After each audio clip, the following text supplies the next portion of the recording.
Sayang, maaf ya. Kita udah 5 tahun kawin, tapi belum punya adik bayi juga. Kok kamu ngomong gitu sih? Semua itu udah diatur sama Allah, termasuk rezeki. Jadi kita jangan berkecil hati, udah jalani aja. Kita tetap berikhtiar apapun nanti hasilnya. Lagian aku tetap sayang kamu kok.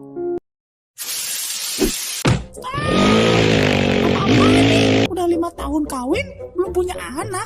Ini jangan-jangan yang saya tayang selingkuh dianya. Ting torek aing selingkuh jeung mila tunang kak. Pikir aja aku dari dia. Menikah itu tujuannya punya anak, punya rumah, punya duit banyak, ngasih duit ke orang tua. Ini mah boro-boro, anak aja nggak punya. Malu-maluin.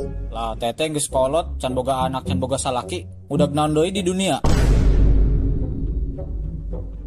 Alah, bacot lu kontol, banyak komen. Hak dong, terserah aing.